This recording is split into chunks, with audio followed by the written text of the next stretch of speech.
Money. We usually don't think of money as technology, but it is. This here is a great piece of technology. Help us solve many problems, like how to make transactions smooth, how to communicate price, how to store value. But as you know, this is just a piece of paper, some ink on it, some bacteria, nothing of value really. Maybe some cocaine, that's it.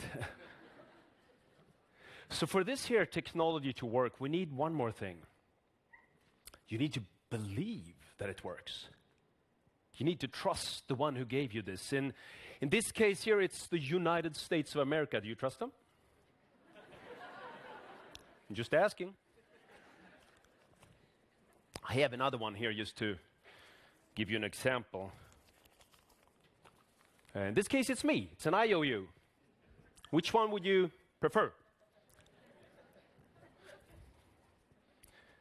Okay, I guess most of you don't know me, so you prefer this one over this one, fair enough.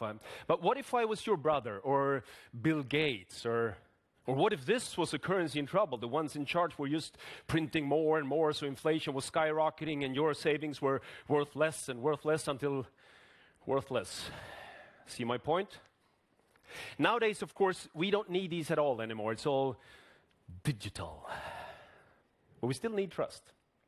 Need to trust anything behind whatever is digital. The payment service, the app, the bank. Now, what if the next generation, the digital generation, the ones who will spend most of their lives without ever using something weird as paper money, what if they came up with a new alternative model for how to establish trust as well? New technology based on decentralization rather than hierarchy and authority. Just like the internet, but for money or value. It sounds familiar, doesn't it? They already did. Bitcoin was born 11 years ago.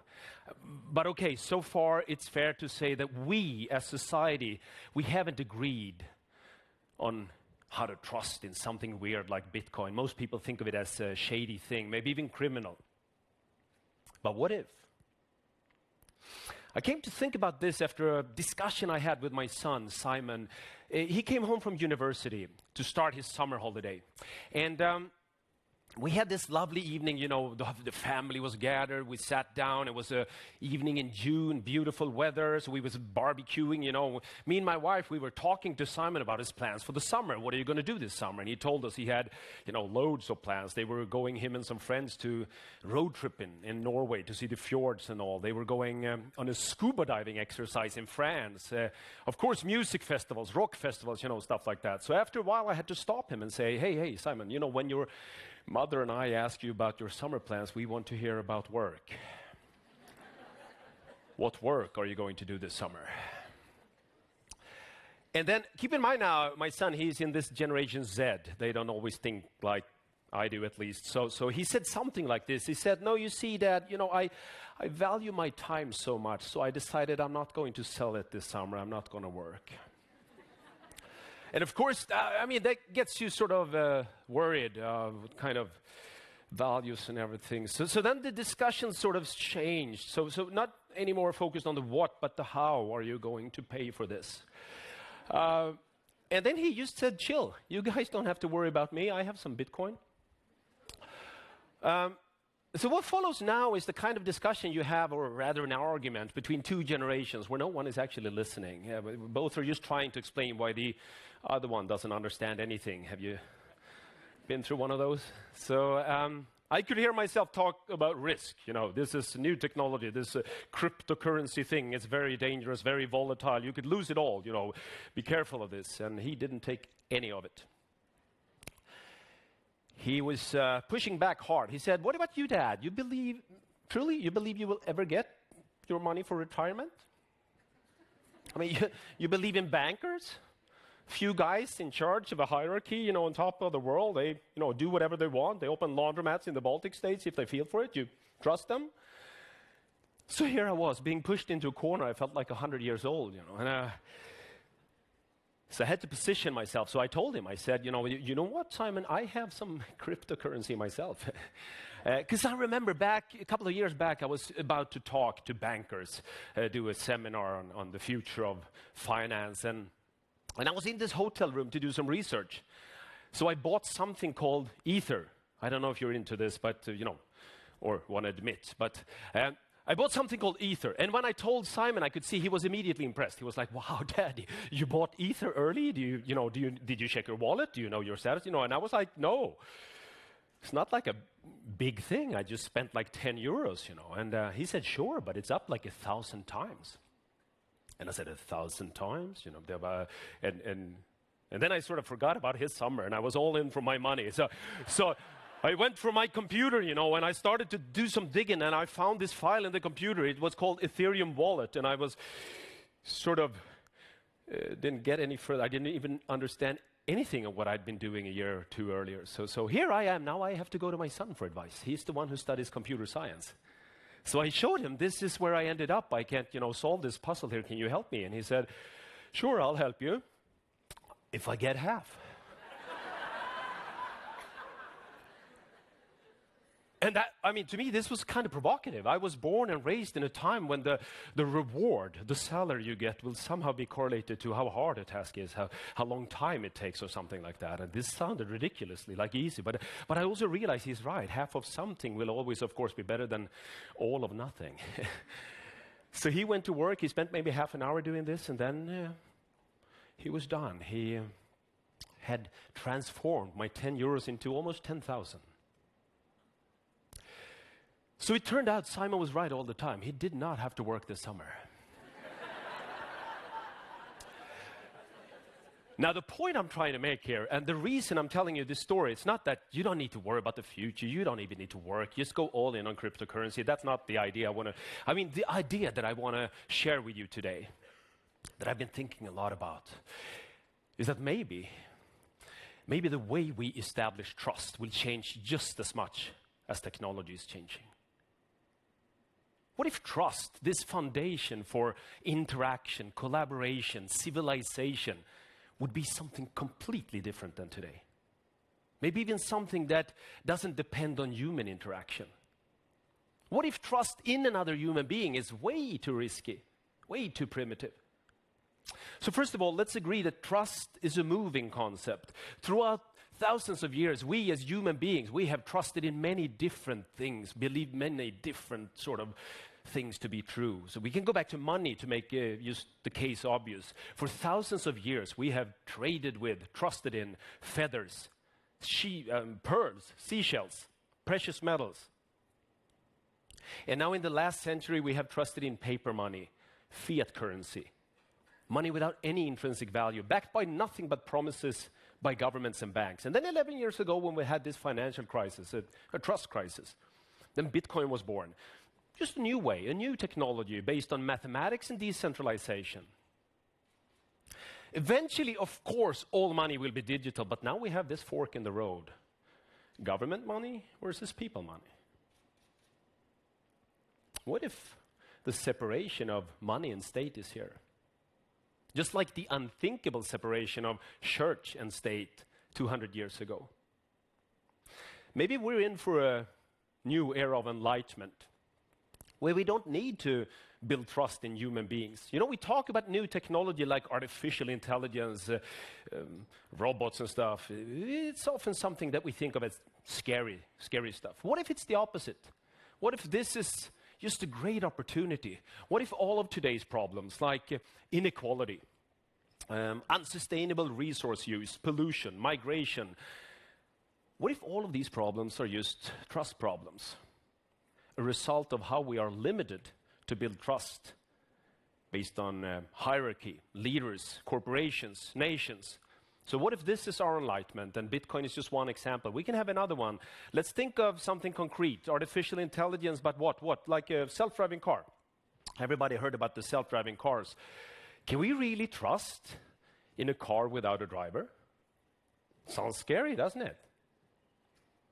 What if it's the opposite? I truly believe that you will have to tell your grandchildren stories about this. They will come home one day and say, Grandma, Grandma, we were talking about the old days in school today. Did you attend something called driving school? What was a red light? And you will be like, yeah, that's funny, you know, when you mention it. It was like you say it was. It was a red light. You know, you had to stop and wait. I could be sitting there like an evening, lovely evening today, like a Saturday evening, 2 minutes all by myself, just sitting there, you know. I even had a fossil fuel engine running, polluting the air while I was going nowhere, you know. It was back in the days. It was very primitive. We had white lanes in the streets. We had speed limit signs. You see, I was trusted to drive the car. It was crazy, you know. Millions of people died each year, you know. It was back in the days. The Industrial Revolution was all about automation of power, energy, hydraulics, electricity, steam engines. And we have talked about that now for hundreds of years, how to automate muscle work. And if the internet was the last big innovation of the industrial era to disrupt all industries, so everybody eventually will have to start to feel this new era. And then it's fair to assume that artificial intelligence might very well be the first big innovation of the next era. Artificial, it literally means that this is intelligence not produced by nature, it's built by us. So we are building intelligence. And if we are building intelligence, then of course we will be able to build more intelligence than there is human intelligence. So eventually, human intelligence will be a tiny portion of total intelligence. Human intelligence, a tiny portion of total intelligence. What does that mean? No one knows. There is not a single AI scientist or tech expert in the world who can tell you what that means, because we have never been in a situation like that before. I mean, the reason we are this superior species on this planet is because we outsmarted all the others. And not only did we outsmart all the others, but our own intelligence evolved as well. Remember what I said? Trust is a moving concept. I was reminding you about the 18th century era of enlightenment. We had revolutionary ideas, weird ideas like skepticism, science, individualism. That's just 200 years ago. Again, trust is a moving concept. But can we really trust in something like artificial intelligence? Again, what if the question we should ask ourselves in the beginning of this new era is if we can trust in human intelligence? I mean, can we trust in a human driver? Can we trust in a banker? And by the way, don't ask them. Never ask the experts. They always have too much to lose. Asking a banker about Bitcoin is like asking a dictator about democracy. Talking about democracy, how do we secure a free and open society? It's a valid question everywhere these days. So, in this age of trust in institutions, corporations, big media, it's fair to say that we are experiencing a new era of skepticism, and everything we believe to be true is about to change. This is not my opinion. There is this company called Edelman. They study trust around the world, and we in the Western, in the democratized world, we are in this downtrend since 20 years back, losing trust and faith. So what if we not only need to ask if we can trust in legislators and policymakers, but truly, can we trust in politicians? And I don't mean any specific politician. I mean politicians as a concept. What if representative democracy is doomed to fail because of the simple fact that it boils down to representatives? So we have to build trust in individuals. And now don't get me wrong, I'm not standing here arguing against democracy. I'm just saying that maybe we cannot build it on trust in individuals. There is no individual that can solve inequality. There is no nation that can solve the climate crisis. There is not one that can be trusted to be in charge, responsible for amazing technologies like artificial intelligence. Maybe all of today's problems are trust problems. So what we need to do is to shift away our attention for how to transform away from trust in ministers, presidents, executives, and create new models, much stronger models, models that are created to withstand the corruption of self-interest. Maybe it's inevitable. Competition used to be about access. Anybody who have access to advanced technology have an advantage. And when everybody have access to advanced technology, then competition changes to trust. So now we will start to focus on trust. How to create new disruptive models based on how to create trust. I don't know, maybe I will be comfortable asleep in the backseat of my car, no driver.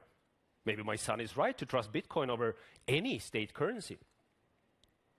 But what I do know is that we need to create global, borderless trust networks, built not only to protect us from criminals and terrorist individuals, but from all simple human features like fear, anger, greed. But is it possible for us to trust in a network, as in all of us, to rule the world? I know it sounds weird here today, but again, you know that the change ahead of us will be much greater than the change we have been through. And maybe you just need to think of it as money. It might work, but only if you believe it works. Thank you.